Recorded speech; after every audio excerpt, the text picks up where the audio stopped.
애쓰는 일과 덮어두는 일, 슬픔과 사랑, 용기와 좌절, 씩씩함과 귀여움, 그런 것들이 사이좋게 손을 잡고 동그랗게 춤을 춘다. 그런 모습을 상상하는 게 위로가 된다. 스스로를 위로할 방법을 똑바로 찾아두고 싶다. 내가 나 자신을 성의로 가득 찬 낡은 집에서 살게 해주었던 것처럼 안 좋은 기억들이 자꾸 따라온다고 해서 좋은 기억들을 찾아보는 일을 포기할 필요가 없다. 장애 감수성을 기르는 본격 문학방송 A의 모든 것. 안녕하세요. 잘 지내셨나요? DJ 호호입니다. 지난 1부에 이어 김나무 작가와 이야기를 나눠보려고 합니다. 김나무 작가는 에세이 고양이의 마음, A와 B, 조금 불편해도 나랑 노니까 좋지를 펴냈습니다. 매일 조금씩만이라도 더 다정한 사람이 되고 싶은 김나무 작가와 함께하고 있습니다. 첫 번째 순서는 극장 A입니다. 극장 A는 책 속의 문장을 작가의 목소리로 경험하는 시간입니다. 조금 불편해도 나랑 노니까 좋지 속 문장을 김나무 작가의 목소리로 감상하겠습니다. 그러니까 언젠가 너무 외롭던 시절에는 장애인 동생을 가져 적게 보살핌받는 누나인 나를 누가 동정하는 것 같으면 그런 동정심마저도 소중하게 느껴졌다. 하지만 이제 나는 외로움이나 위로받고 싶은 마음에 집중하기보다는 각자의 삶을 더 알고 존중해야 한다는 것을 알 만큼은 나이를 먹었다. 나는 내가 가여운 만큼 원일이에게 바친 엄마의 젊은 시절과 아름다움과 눈물을 동정했었다. 하지만 거기엔 그저 동정만 하기엔 너무나 선명한 엄마 자신의 선택과 노력이 있었다. 장애인 아들을 어떻게 보살필지 결정하고 선택의 결과들을 감당해낸 실천의 시간들이 있었다. 이상한 일이지만 그렇게 엄마의 지나온 삶을 존중하고 이해해보려고 하면 나의 외로웠던 시간도 위로받는 기분이 든다. 그때까지 현민이는 그런 얘기를 작정하고 한 적이 없었다. 자기 얘기를 여간에서는 안 하는 애였다. 체념에 익숙해져서 속내를 털어놓는 일 같은 건 무의미하다고 생각했을 수도 있다. 그 순간 나도 현민이가 지나온 괴로움들을 이해 못하는 사람의 위치밖에 되지 않았다는 것을 알았다. 어떤 괴로움들은 속에서 잠시 꺼내진 것만으로도 사는 일을 좀 더 나아지게 한다지만 그때 현민이에게 어떤 위로를 건네는 것조차 위선처럼 느껴져서 눈물이 나왔다. 다 큰 20대 어른 둘이서 테이블에 마주 앉아서 훌쩍훌쩍 울었다. 현민이와 싸웠던 날 친구에게 현민이를 욕하면서는 나만 억울했다. 그렇게 별로인 나라도 위로해주는 친구가 있었던 덕분에 다소 가벼워진 마음으로 집에 돌아갈 수 있었는데 큰 일이든 작은 일이든 털어놓을 친구 하나 없이 혼자서 분을 사귄 뒤 미안하다고 사과했을 현민이를 생각하면 내가 너무 싫어진다. 나는 현민이 뒤에서 소외되어 온 내 외로움에 의미 부여를 하는 일에만 집중해서 고독과 현명하게 관계를 맺고 자기를 들여다보는 요령을 익히는데 게을렀다. 그래서 볶음밥 싸움을 계기로 내가 어떤 부분에서 지금까지 어린애처럼 굴어왔다는 사실을 더 이상 외면할 수가 없었다. 네, 은성님 낭독 잘 들었습니다. 아니, 동정심마저 소중하게 느껴졌다. 사는 일을 좀 더 나아지게 한다지만 또 고독과 현명하게 관계를 맺고 이런 표현을 네, 네 어떻게 길러내시는 거예요? 길어내는 거죠. 네. 우물에서. 두 개 다. 네. 양육까지. 네. 이 두 부분을 특별히 골라 읽은 이유가 있으신가요?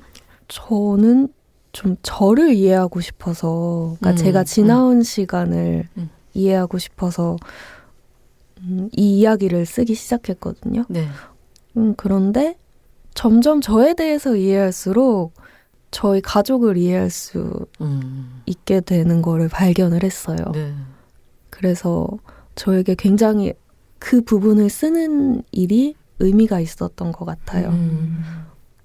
처음에는 정말 그냥 자기 자신을 위해서 시작했던 일인데 나한테 이렇게 그러니까 어떤 정확한 방향을 가지고 자기 자신한테 자기 자신의 욕망을 성실하게 들여다보니까 좀 다른 사람을 잘 이해할 수 있게 된 거예요. 그게 굉장히 신기했어요. 지난 날들을 돌이켜 보았을 뿐인데 사는 일이 이제 시작된 것 같다라고 하셨어요. 요즘 은성님의 삶은 어떠신지요? 저는 요즘에 아기를 키우고 있는데요. 지금 한참 손이 많이 갈 때 아닌가요? 맞아요. 그리고 이게 아무래도 좀 이런 식으로 언어가 오고 가는 생활이 아니다 보니까 아기와는 좀 약간 또 동물적인 감각에 의존해서 좀 상호작용하고 좀 이런 부분이 있어서 그런데 굉장히 좋아요. 좀 더 충만하고 네, 동물로서의 좀 사람인 자기 자신을 좀 느끼게 돼요. 네. 아이와 계속 이야기하지는 않으셔요? 아이한테 계속 이야기를 하시죠? 하는데요. 아이는 옹알이? 네. 뭔가 노력해요. 네, 소통하려고. 저는 막 쉴 새 없이 떠들었거든요. 네. 아이한테요? 네, 저의 그런 모습을 보고 그 왜 드라마에 나왔던 그 발달장애인 정은혜 씨 엄마 만화가 장차현실이 셈이 나가지고 임시를 했잖아요. 그래서 정은혜의 동생이 저 때문에 태어난 거랍니다. 애국자시네. 네. 네. 저는 낭독해 주신 부분 보면서 과거의 남매간 일화들을 되돌아보면서 상처받고 외면해온 자신의 내면 아이를 만나는 일이 현재의 문제와 미해결 상태들을 풀어나가는 가장 논리적인 방법이 되는 것 같다. 이런 생각들이 들었거든요. 그리고 은성님 책을 보면 그런 구절이 있어요. 어째서 어떤 문제가 존재할 때 그 문제 안으로 더 깊숙이 들어가 고통받으려는 각오를 하지 않으면 해결하기가 쉽지 않은 걸까.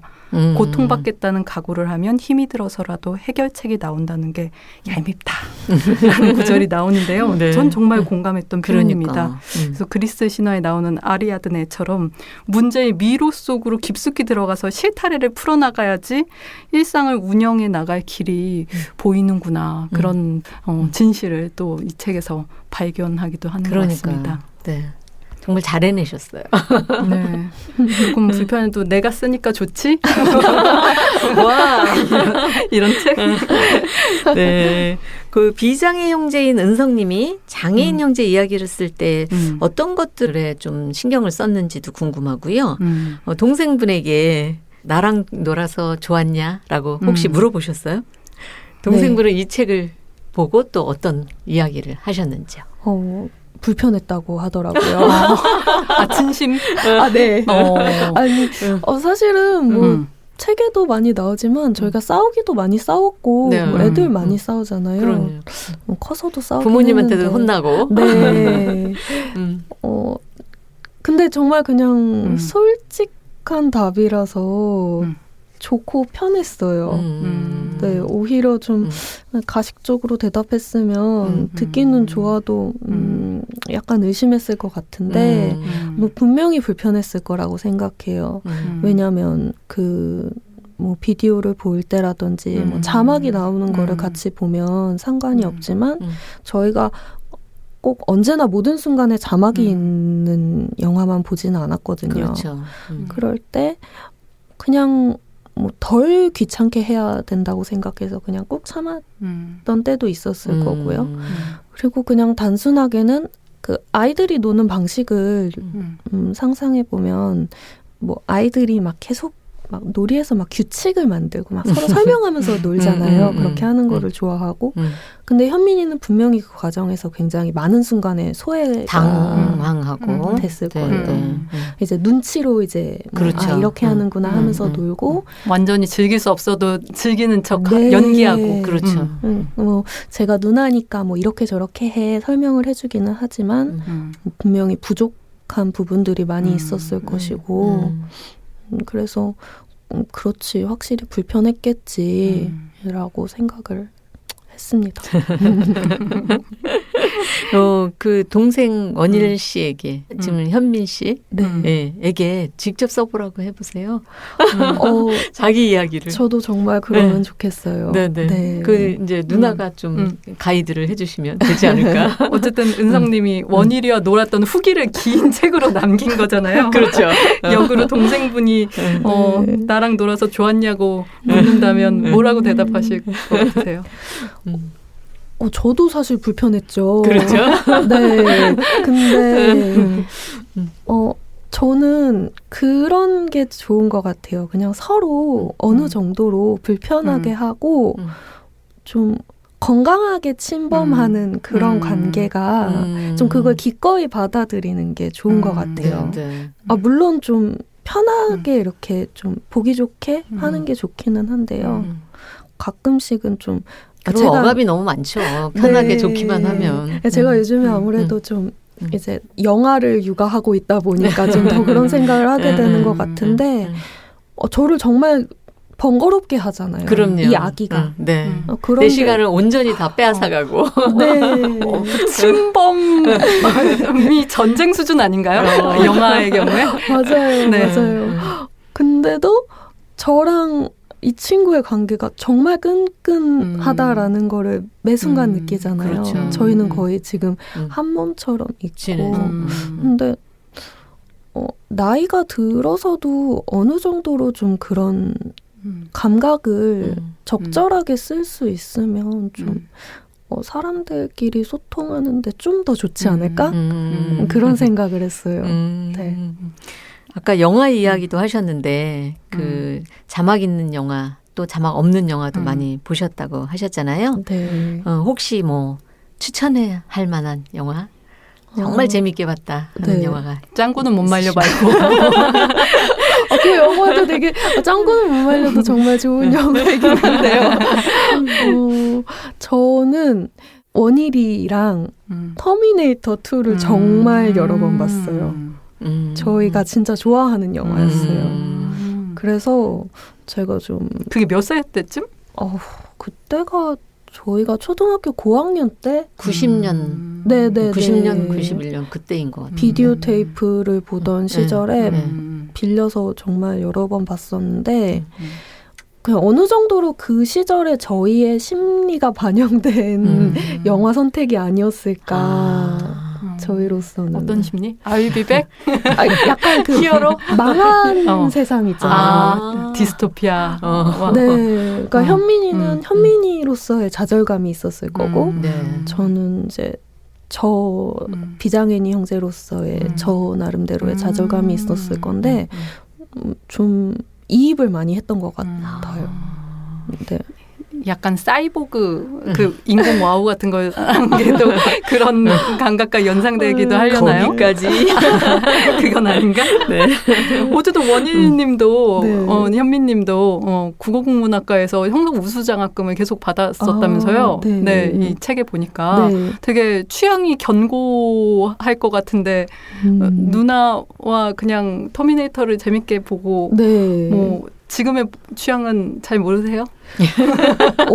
지금도 크게 다르지는 않을 거예요. 네, 저희 둘 다 여전히 약간 그런 디스토피아물을 좋아하고요. 네, 좀 같이 많이 보고요. 저는 그 최근에는 아리 에스터 감독의 유전이라는 영화를 재미있게 봤어요. 아무래도 좀 그 가족에 대해서 그 감독이 약간 그런 이야기를 많이 하더라고요. 네. 그런 가족에 대해서 생각을 많이 하다 보니까 좀 몰입이 되는 부분들이 많이 있었어요. 네, 글 작업과 그림 작업을 같이 하고 계셔서 앞으로 어떤 또 책이 나올지 네, 정말 기대가 되는데요. 두 작업의 차이점이 있을지 또 어떤 작업을 먼저 하는 편이신지 또 궁금합니다. 당연히 저는 처음에는 이제 그림을 많이 그렸는데요. 좀 그림을 그리는 거랑 글을 쓰는 게 어느 정도로 좀 비슷하다고 느껴졌던 부분이 그림도 이렇게 캔버스를 아예 하얀 거를 딱 앞에 놓고 있으면은 굉장히 압박감을 많이 느껴요. 아무것도 하지 않았을 때 뭐 스케치가 있어도요. 네. 근데 어느 정도로 중간에 하다 보면은 그때까지 해온 것들이 갑자기 이제 이 친구들한테 뭔가 생명력이 생겨서 저랑 같이 쭉쭉 나가는 기분이 들거든요. 근데 글을 쓰는 일에도 그런 게 느껴져서 신기했어요. 네. 처음에는 정말 막연한데 이야기가 중간 정도 진행이 되면 약간 이야기들이 자기들이 자체 증식? 네. 뭔가 이쪽으로 가보자 이러면서 좀 스스로 가는 것 같은 느낌이 있었어요. 물론 거기서 좀 잘못된 길로 갈 것 같을 때는 좀 잘 이렇게 멈추시잖아요. 눈치 보고 있다가 네, 잘 해야 되기는 하는데 그림이랑 글 쓰는 거랑 그러니까 창작하는 거에 어떤 그런 일맥상통하는 부분이 있는 것 같다라고 생각했었어요. 네. 역시 예술가신. 제가 볼 때는 재능이 있어서 그러니까. 그 글이 또 쭉쭉 나가는 거예요. 그렇죠. 그게 그렇죠. 저는 써놓고 나서 보면 다음 날 보면은 이거 통째로 다 날려야 되겠는데 막 이 생각밖에 안 들고. 귀엽게 얘기를 하고 싶었던 건데 거기다 왜 자폭을 하시고 그러세요? 네. 지금 구상하고 계신 다음 작품 이야기도 좀 해주셔요. 지금 아기와의 그럴 줄 알았어요. 네. 뭔가 순서가 네. 그죠? 네. 역시 순서가 가족. 아기가 나올 순서. 네. 근데 자기 자신을 키우는 엄마가 아기를 키우는 이야기를 네, 아마 쓰게 될 것 같아요. 그러니까 내가 너만 키우는 게 아니라 너를 키우려고 좀 나도 잘 키워줄게. 그런 거요. 와. 기대가 너무 되네요. 그러니까요. 네. 역시 그런 그림도 같이. 아마 그렇게 될 것 같아요. 네. 네. 근데 글이 잘 안 써지면 그림을 그리고 그림을 그리다가 좀 안 풀리면 또 글을 쓰고 좀 호흡을 유지할 수 있을 것 같다는 그러니까요. 생각이 들어요. 너무 부럽네요. 부러워요. 둘 다 안 될 때도 있어요. 그것도 요리. 와. 그리고 애기랑 놀면 되고. 그렇죠. 네. 아이한테도 물어봐 주세요. 나중에 나랑 노니까 좋았니? 이렇게. 좀 무섭다. 그런데 그렇게 그런 어조는 무섭다. 아이가 솔직하게 말하지 못할까요? 저는 우리 아이한테 막 물어보는데. 그때 아니 뭐 꼭 노는 것 관련해서는 아닌데 그때는 어땠었니? 막 이렇게 갑자기 불쑥불쑥 생각날 때가 있어요. 네, 그러면은 그럼 진솔하게 굉장히 얘기하는 거죠? 솔직하게 말해요. 그래서 제가 물어본 걸 후회할 정도로 팩폭을 당하는 거죠. 저는 이 책 읽으면서 영화 감독 봉준호 씨의 그 말이 생각났어요. 그 아카데미 수상소감에서 아주 유명한 말을 하잖아요. 자신의 정신적인 선배인 마틴 스콜세지의 말을 인용해서 가장 개인적인 것이 가장 창의적인 것이다. 네. 이렇게 얘기를 하는데 은성님의 작업을 보면 가장 개인적이고 가장 친근한 방식으로 반려인, 반려동물, 형제, 근친들의 얘기를 하고 이제 아이까지 얘기를 하고 있지만 또 가장 고유하고 구체적인 방식 또 보편적이면서도 세계적인 방식으로 우리에게 진짜 필요한 이야기를 들려주고 보여주고 계신 것 같아요. 그래서 은성님의 모든 작업을 응원하겠습니다. 너무나 감사합니다. 저도 응원합니다. 감사합니다. 네. 이제 벌써 마칠 시간이 됐어요. A의 모든 것에 출연해 주셔서 정말 감사드리고요. 끝으로 A의 모든 것에 출연한 소감 또 끝인사 부탁드릴게요. A의 모든 것에 출연하게 되어서 정말 영광이고요. 이렇게 좋은 채널에 저를 불러주셔서 감사합니다. 작가님이 와주셔서 더 좋은 채널이 되었습니다. 감사합니다. 조금 불편해도 여기 오니까 좋지. 너무 편했습니다. 네. 또 우리 다음 작품으로 만나뵐 수 있기를 바라고요. 네. 네. 안녕히 가세요. 네. 애기 이름은 뭔가요? 마지막으로. 노아예요. 노아. 와. 네. 노아에게도 안부를 전합니다. 감사합니다. 네. 나의 이야기가 바로 너의 이야기 우리의 이야기가 모두의 이야기 한 글자는 너 한 글자는 나 한 문장은 그렇게 우리가 되어 킁킁킁킁 우리의 가슴을 두드릴 이야기 토닥토닥 모두의 마음을 어루만질 이야기 함께 들어볼래요?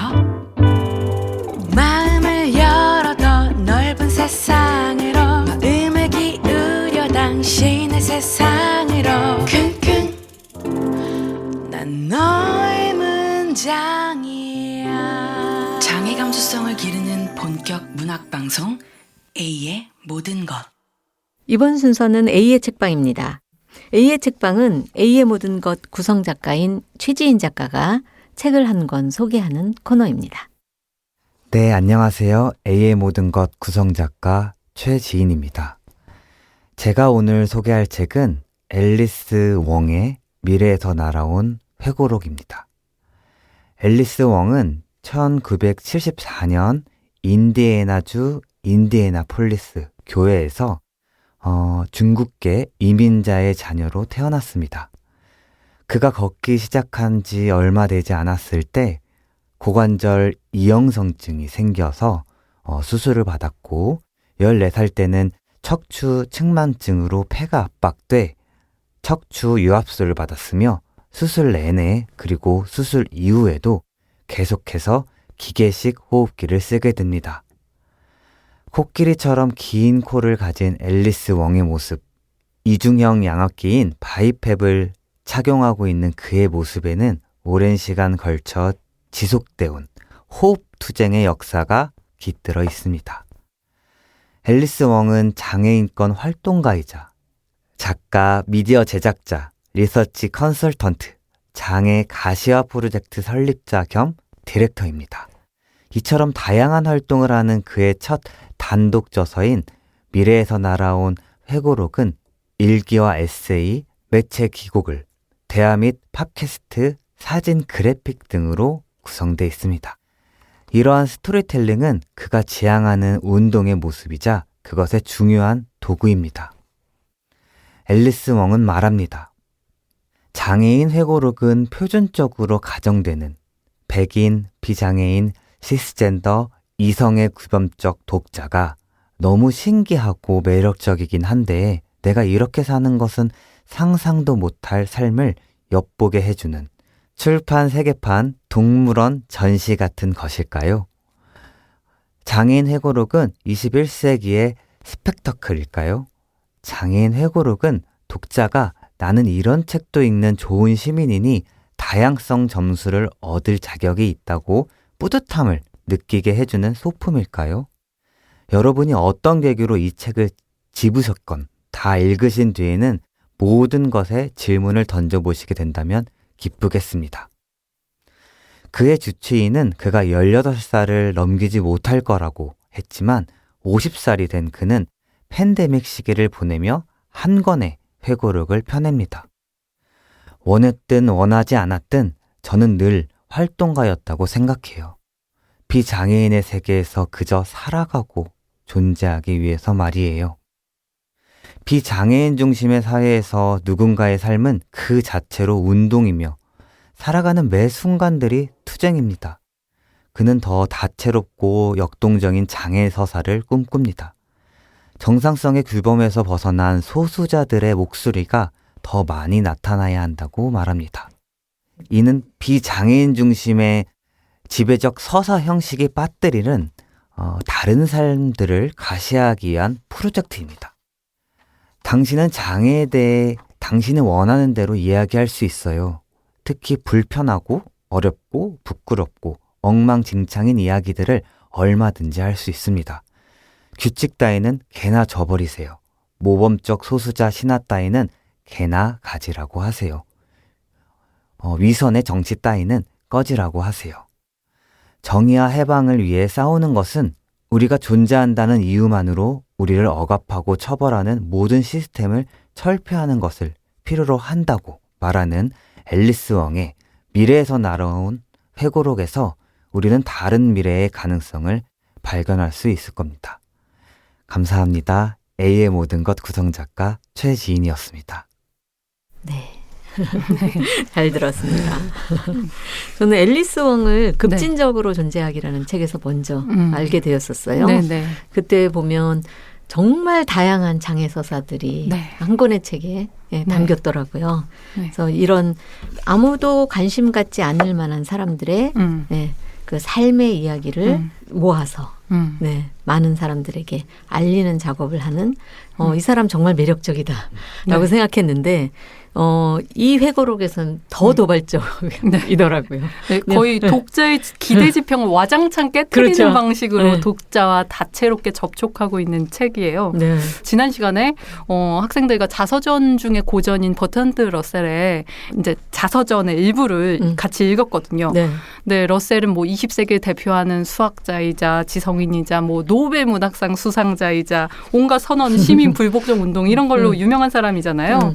그런데 20세기 정전으로 등극한 자서전의 명문 형식을 학생들하고 읽으면서 앨리스 웡의 회고록 형식을 마주하니까 마치 타임슬립을 하는 듯한 느낌? 그래서 지난 시대의 자전적 회고록들이 매우 안정적이고 질서 있는 명문으로 자기를 돌아보고 있다면 미래에 올 회고록들은 안정적 질서를 교란하고 비가시적인 소음들을 내세우면서 새로운 유대를 창발시키는 생성의 방식으로 존재해야 하겠구나. 그래서 장애정의의 관점에서 언어들을 어떻게 수용하고 포괄할 것인가에 대한 고민을 근본적인 고민을 하게 만드는 그런 회고록이었다. 그러니까 고전적이고 모범적인 이 서사는 집어치워 이런 얘기죠. 그러니까. 아니 모든 말이 다 캐치프레이즈예요. 정상성은 사기다. 이런 식으로 얘기하잖아요. 그러니까요. 네. 뭐 감상적인 공감 그리고 모범적인 인간미 뭐 이런 것들이 지필 기준이 아니라 자신이 정한 기준과 방식에 따라서 나의 일부를 드러내겠다 하는 선언이 진짜 무슨 본인의 호랑이 에너지를 그렇죠. 가진 것 같이 진짜 호쾌하게 이 책 전반에서 나타나잖아요. 그래서 우리가 지금 만드는 팟캐스트도 너무 기성의 체제 속에서 좀 정돈된 형식이 아닌가 반성하게도 됩니다. 네, 스스로 정돈됐다고 생각하시나 보죠? 아니 장애인계 상위 1% 작가가 보여주는 모든 일상에 대한 우정의 감각과 난삽하다 할 정도의 중구난방의 형식들을 많이 배워나가야 되겠다. 이런 생각들이 들었고 뭐 작가님이 말씀하셨지만 뭐 에세이, 연설, 블로그 글, 저널, 시 형식도 있고 편지 제가 찾아봤더니 이메일, 문자 메시지, 팟캐스트, 사진, 일러스트, 요리 레시피 형식, 트위터 공문 형식, 자기 일과 위시리스트 등등 맞아요. 정말 자기를 아카이빙하는 끝내주게 핫한 방식이 뭘까를 계속 생각해서 모조리 동원해서 상상력을 통제해온 규범적 질서들의 도발적인 질문을 던지잖아요. 네. 그래서 진짜 나를 표현할 수 있는 방식들이 이렇게 다양하고 급진적일 수 있구나. 이제 감탄하면서 읽게 되었어요. 앨리스 웡을 통해서 이 A의 모든 것이 나가야 할 방향까지 지금 네, 장애를 가시화하는 다양한 방식들을 통해서 좀 전위성, 문학성에 대한 고민들을 할 수 있는 좋은 책을 추천해 주셔서 너무 감사합니다. 네, 저도요. 네. 저도 이 책을 보면서 제가 생각하는 어떤 장애 문학의 어떤 형태를 조금 엿본 생각이었거든요. 네. 우리가 이제 장애 문학이라고 했을 때 그 비장애인 문학과 굉장히 유사하고 비장애인 문학가들의 서사와 형식과 이런 것들을 장애 문학의 형태로 우리가 인식하고 있는 것이 아닐까 그렇지 정말 않으면 인정해주지 않거든요. 네, 저도 딱 그 생각을 네. 했거든요. 그 제가 다른 자리에서 썼던 어떤 글에서도 지금 한국은 장애문학을 받아들일 준비가 되어 있지 않다라고 이야기를 했는데 그 이유 중에 하나가 뭐 문학상이라든지 뭐 신춘문예라든지 그렇죠. 이런 곳에 장애인 문학가가 한 명도 없다라는 거. 네. 심사를 하는 사람 입장에서 심지어 제가 알기로는 그 비장애인 문학가들이 장애예술원에서도 많이 심사를 하고 있는 걸로 네, 알고 맞아요. 있는데 그것들이 어쩌면은 우리 한국 문학, 장애 문학의 첫걸음일 수 있겠다라는 생각도 했어요. 아, A의 모든 것의 방향과 장애 문학의 방향. 오늘 정말 어마어마한 이야기가 나왔습니다. 네. 저는 이 앨리스 왕을 통해서 저 역시도 뭐 자극을 많이 받았는데 최근에 그 나온 신간에 대해서 평소에 김효진은 굉장히 도발적인데 왜 그래서는 그게 드러나지 않느냐라는 문제 제기가 가장 와닿았어요. 그러면서 이제는 에세이를 쓰지 못하겠구나. 왜냐하면 제가 너무 주변 눈치를 많이 보는 거죠. 나이도 있고 그동안 살아온 것들이 있기 때문에 그래서 그러면 그 도발성을 담을 수 있는 장르가 뭘까 생각하다가 추리물이 아닐까라고 생각했습니다. 그래서 아들하고 이야기하면서 엄마 추리소설 한번 도전해볼까 했는데 너무 좋다고. 근데 쓸 수 있을지는 모르겠습니다. 이렇게 공표를 해야 조금이라도 뭔가 시도를 하지 않을까 생각해서 네, 공표를 하는 바입니다. 네.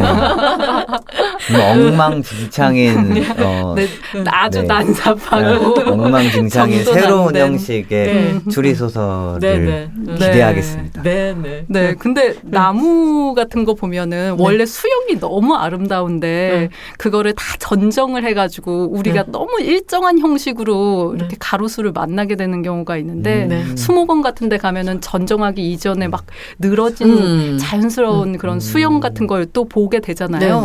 그래서 전정되지 않은 그대로의 도발을 뻗쳐나가는 그런 수영을 잘 표현해 주실 거라고 기대를 합니다. 아유, 응원을 받으니 정말 써야 될 것 같은 절실함이 너무 생깁니다. 저는 탁월한 비유라는 생각이 듭니다. 왜냐하면 지금 우리 문학이 수영된 나무들로 가득 차 있는 것 같아요. 전정된 나무. 네네네.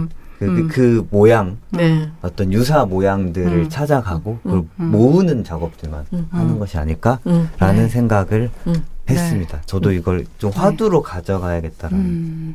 오늘 최지인한테 칭찬 하나 들었습니다.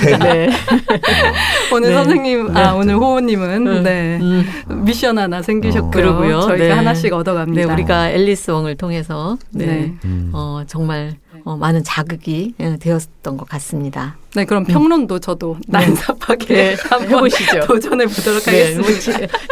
네, 지금 인간미가 정도는- 전혀 없는. 지금 도전해보셔도 좋을 것 호랑이의 같습니다. 기운으로 해보겠습니다. 후배 작가로서 노지영 평론가가 난삽하게 평론을 쓰는 게 상상이 안 되죠. 전혀 상상이 되지 않아가지고. 그러니까요. 사실은 안 그래도 난삽합니다. 죄송합니다. 이제 그만. 네, A의 모든 것 시즌5는 매월 둘째 주와 셋째 주 수요일에 공개됩니다. 다음에 만날 주인공을 소개해드리겠습니다. 다음 특별한 손님은 최근에 장편소설 하나도 못 맞히는 점집을 펴낸 이선영 작가입니다. 많은 기대 부탁드릴게요. 네, 이제 마칠 시간이 되었습니다. A의 모든 것을 아끼고 사랑해주시는 모든 분들에게 감사드리고요. A의 모든 것은 장애 감수성을 기르는 본격 문학방송입니다. 장애인 작가와 장애 문학을 소개하고 우리 곁에 있는 예술가들의 이야기를 생생히 전하겠습니다. 감사합니다. 저는 DJ 호호 김효진이었습니다. 저는 노평 노지영이었습니다.